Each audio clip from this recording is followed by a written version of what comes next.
to help explain sort of why we're seeing this big reaction in the markets today, off 227 points, David, with financials basically looking like they're going to see their worst day in about 3 months, their worst one-day slide. What's behind it? You had a thermonuclear detonation in North Korea over the weekend. That's what it's North Korea then. That's really what I think it's North Korea, certainly. Look, what's different here is that this could actually be economic. And I think over the last 50 years, investors have understood that buying the news has been more profitable than selling the news. Today, it's a little different because now we're talking about trade sanctions with literally any country, any of our trading partners that are doing business with North Korea. So you'd be surprised to find out that actually Brazil, Germany fall into that group. But China, of course, is the big kahuna there. And if they don't cut them off at the knees, then the only other option is obviously military. So the China thing is important because I just want to explain, the viewers probably heard me say this before, but we have not done what we need to do or can do, or we haven't even, I would argue, scratched the surface of what should be done regarding China. Now, President Trump has indicated he's willing. The question is everyone else in the administration, is the country willing to do what's needed, Gina, to fire back at China? And I mean that economically speaking, because China holds the key to us dealing with North Korea. If we say to China, you know, we're not going to play ball on this, and suddenly we threaten economic sanctions, it's a whole different ballgame. Well, I think that's why America knows it can relax in the fact that, I mean, to the degree you can ever relax in such a politically and internationally tense situation, Trish. But we do have a businessman who understands negotiation in ways that perhaps no president in recent history ever has. And I don't think that he takes that responsibility lightly. And I think that he understands it and its complexities, perhaps, in ways that others might not have in our past. And so I think that we can rest assured in that. But I also think but that also makes some people nervous, right? I mean, that is what's making the market nervous right now, which, you know, I say fine, because, hey, I'd much rather cost us all something economically in terms of our trade with China than wind up costing lives. Because North Korea is out of control. As I look at treasuries right now, maybe we can show the 10-year yield. Yields are down, treasuries are up. This is, of course, affecting banks, financial stocks, David, because it's all intertwined. You're seeing this nervousness in the market, all as a result of North Korea. We can talk about DACA and what that means overall for markets and economy, but it is a biggie, right? That possibly we're going to get much tougher with China. I think certainly the move into treasuries, the move into gold, those are safe haven trades, and that actually affects banks pretty hard. So that's part of the rhetoric here.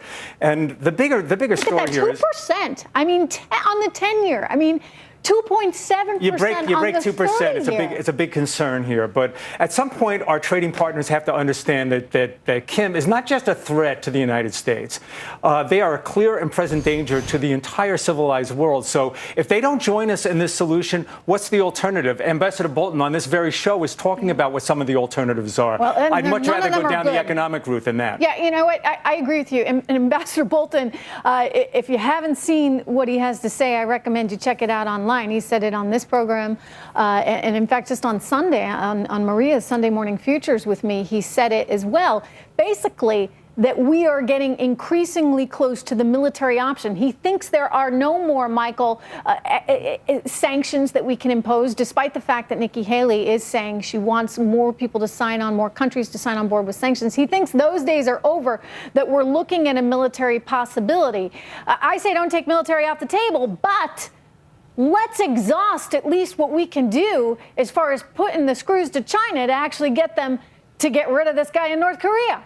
Absolutely. I mean, we absolutely have to exhaust all options when it comes to diplomacy. But I'm not one to say that we should take the military option off the table, because it's something that should always be on the table. Good. But I'm glad to hear you say that. Absolutely. I think most Democrats would come out and say we should keep the military option on this table, because we need to make sure that... Because I think a lot of Democrats are actually accusing the president of being irresponsible with North Korea. They don't like his rhetoric. Those are two different things. They don't like those comments, etc. Those are two different topics. I think that the president has been entirely too reckless with his tweets, with his attacks on South Korea. I think that's true. But I also do think that we need to keep the military on the coast. I don't understand. If you're saying we really have the military option on the table, why not use the rhetoric Gina Loudon to make sure that they know we have the military option on the table?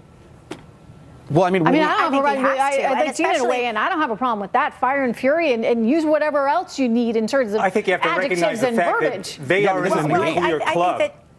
Go ahead, Gina. The Democrats passed this ball down the court and put the president in the position he's in now. And this, we see this again with DACA. I mean, all of the things that the president is dealing with now are because the last administration refused to do anything. The president has no option except to deal with it from a social media perspective because the elitists in the media refuse to actually carry his actual message. We see it today in the twisting of the words of the president on DACA. What are his options? His communication directly with the American people is appreciated by the American people. Every president since Reagan bears responsibility for this. Let's not lose sight of that fact. It was passed on to each president prospectively.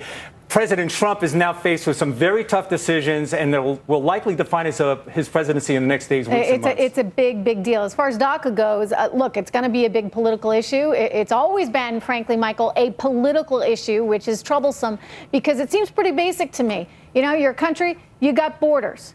And, you can't just go around by executive order and decide that someone gets to stay and someone has to go. Yeah, this is not only a political issue, but it's a moral issue as well. And the president's failing to show leadership. President Obama... Wait a second. How is he failing to show leadership when he's kicking this back to Congress because we want to do things constitutionally? We want to do it in the right way. Congress needs to be the one to make the determining decision on this. And it's a huge opportunity. Let's not forget, Michael, a huge opportunity to actually start to do something meaningful on immigration reform. So I agree with you. There were two opportunities in both 2010 and 2013 for Republicans to sign the DREAM Act. They didn't. President Obama then used the executive order to have a stopgap so that there could be certainty in the markets. And now what we have is President Trump ending DACA without any plan moving forward, jumping from one crisis to another, a crisis which Republicans like Speaker Ryan, Orrin Hatch, businesses like Google and Facebook have all said I get a little more faith in the system, I guess, than you. I don't like the idea of my president being able to go off like a king and sign all these executive orders. I like the idea that it's the Muslim ban was. If it's such a star-spangled good idea, then why can't Congress get it done? I have to leave it there, guys. The Muslim ban, the whole other conversation for another day. You got to protect your country, of course. We're going to leave it there. David, Michael, Gina.